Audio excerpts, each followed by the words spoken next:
Section 1.5 deals primarily with vectors. All of this first chapter stuff is very basic and things that you'll be seeing over and over again. So it's really worth your time to put in a little extra effort to make sure that you've mastered these skills. Otherwise, you're going to be playing catch up later. So first thing that we're dealing with are three-dimensional coordinates. Why three coordinates? It turns out that in three-dimensional space, in order to uniquely define any particular point, you have to give at least three pieces of information. So if you think about a house address and you want to give somebody directions to where you live, you have to give them a cross street. You have to give them, say, two streets, two pieces of information. Now, it's assuming that your house is actually on the surface of the earth, so you don't need to give that third z dimension. But if, say, you're living in an apartment building, then not only do you have to give the cross streets of the apartment building, but you also have to give the floor. Now, if we throw time into the mix, there's actually four pieces of information you have to give. So you want someone to come to your place, you have to tell them X, Y, and Z, and what time to be there. So we refer to that as a four-dimensional space. Now, vectors are how we indicate direction and magnitude in space. So if we're talking about positions, a vector is telling us how far away something is and which way it is. If we're talking about, say, a force, it tells us how large the force is and which way the force is acting. In the case of a velocity, the vector tells us how fast it's going and which way it's going. So the two pieces of information contained within a vector are how much and which way. Now, vector math is going to be used quite a bit in this course, so you probably want to spend a little bit of time figuring out what mathematical operations are allowed. For instance, there's several ways to multiply two vectors together, but you can't do it in the way that you're used to multiplying. That's a forbidden operation. Another forbidden operation is dividing two vectors. That's something that's just not defined. But we can add and subtract vectors similar to the way we do normal numbers, which are technically scalars. We can also multiply and divide a vector by a scalar. So a scalar is just a number. A scalar is how much, whereas a vector is how much and which way. So spend a little bit of time looking at the operations that are allowed, which ones are not allowed, and kind of get that down. What operations are not legal for vectors? How do you combine two vectors? How do you combine a vector and a scalar? So to figure out the how much, we can relate the length of a vector to the individual coordinates. So if we know X, Y, and Z, the way to find the length of the vector, we actually just apply the Pythagorean theorem twice. First thing we do is we try to find this hypotenuse here, which is made up of, in this case, the Z component and the X component. And then to find the length of the vector itself, we use this triangle right here, which is the one that we just calculated, and the Y component, and that will give us the vector magnitude itself. So it's just X squared plus Y squared plus Z squared. Now, one thing I do want to point out about vectors is that the location of a vector is not typically important. We usually place vectors in a location that makes sense. So if we're talking about a velocity, we place the vector near the point where the object has that velocity. But the position of the vector doesn't really matter. It's not tied to the origin, because the only two pieces of information contained within a vector are how much and which way. And if you pick that vector up and move it around, and let's say we were to draw this vector right over here, as long as the length and the direction are the same, we're still talking about the same vector. So the magnitude, the how much, that's going to be a scalar quantity. That tells us how much of that particular vector we have. In addition, we also have to consider the which way. And the which way comes from finding the unit vector. And the unit vector is simply a vector in the same direction as the original one, but it has a magnitude of 1. So we typically denote a unit vector with the hat or caret notation. So if we have a vector r, then the magnitude is indicated with the absolute value sign, and the unit vector with an r hat, a little caret symbol. So an easy way to find the unit vector is to take the original vector itself, divide it by the magnitude, and that gives us our unit vector. So unit vectors only contain the information which way. The magnitude only contains the information of how much. Now, in addition to algebraically adding and subtracting vectors, we can also graphically add and subtract vectors. Now, we typically only do this to give ourselves kind of a rough idea.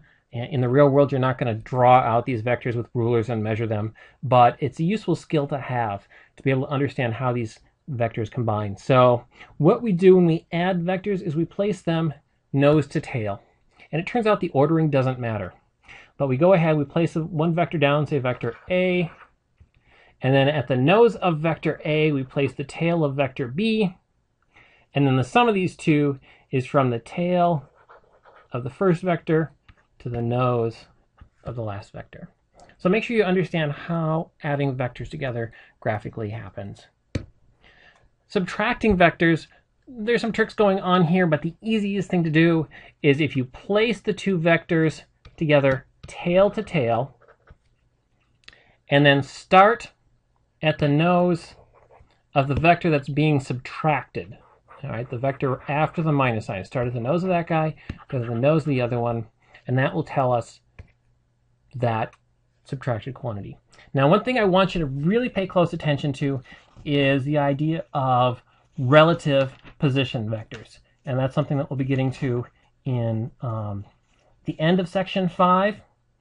So we'll be using that in later chapters as well. Make sure you understand how to calculate relative position vectors and why subtracting these two vectors gives you a relative position. One more trick from this chapter, one more useful tool, is the idea of direction cosines.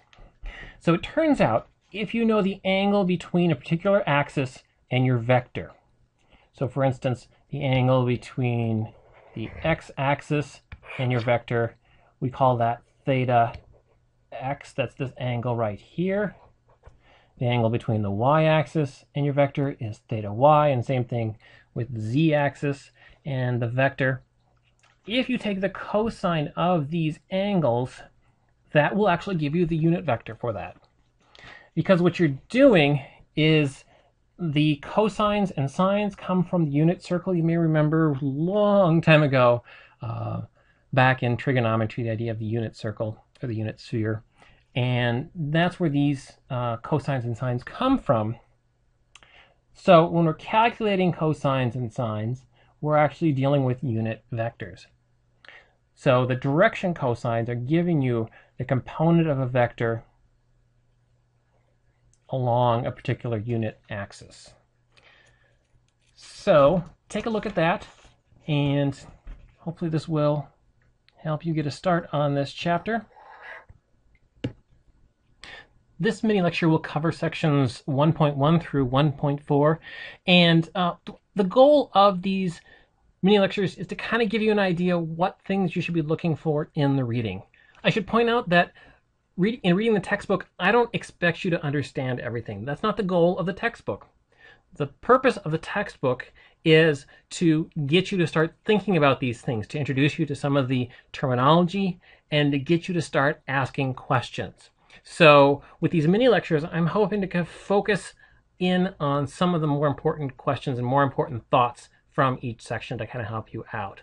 So in the very first section, it's basically an introduction to what we're going to be talking about. And what we're really talking about is matter and the interaction between matter.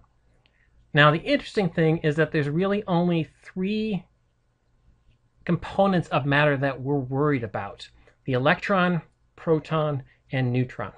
Those three things comprise basically everything that we see. Now, obviously there are some other particles that interact and do things, but as far as we're concerned in our everyday life, all of the things around you are made out of those three building blocks. So in this first section, just take a look at what are these things, what sort of scale are these things existing on, and what's possible. I mean, this is dealing with everything from the microscopic scale all the way up to the scale of the universe. And it's basically just electrons, protons, and neutrons.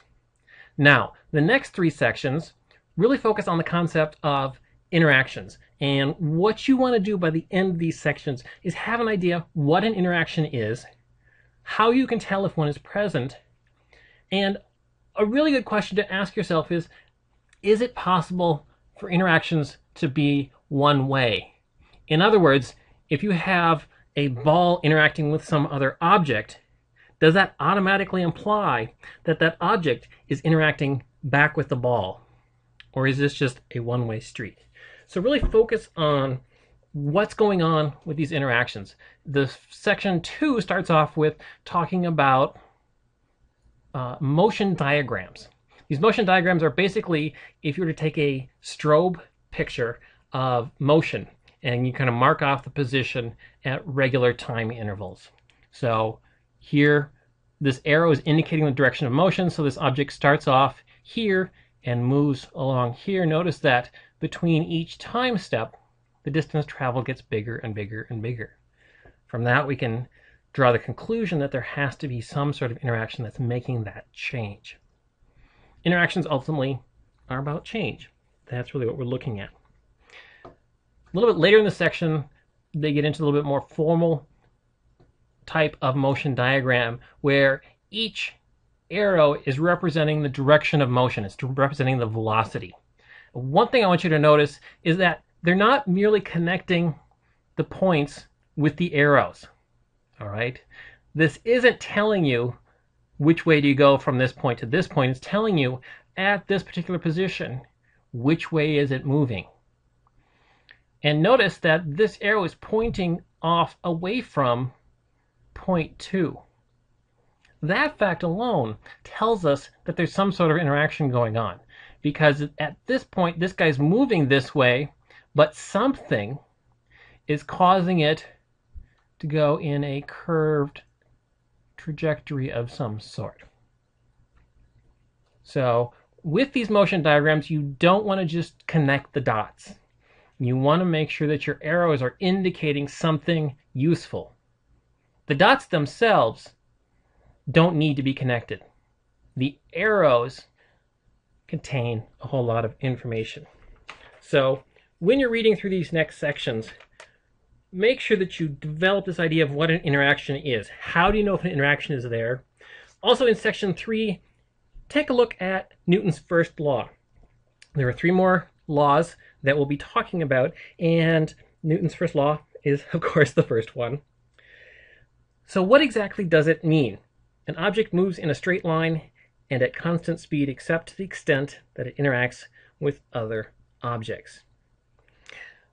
In short, this is saying something about the fact that constant velocity is the natural state of motion.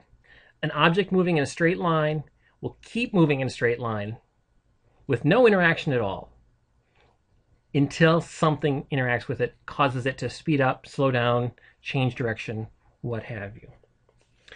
So at the very end of section 4, kind of gives you a summary of the changes as indicators of interactions. So make sure that you've got a good understanding of that, and try answering some of the purple questions, 1.x.1 through 1.x.5. The answers for these, by the way, is located at the very end of the chapter on page 47.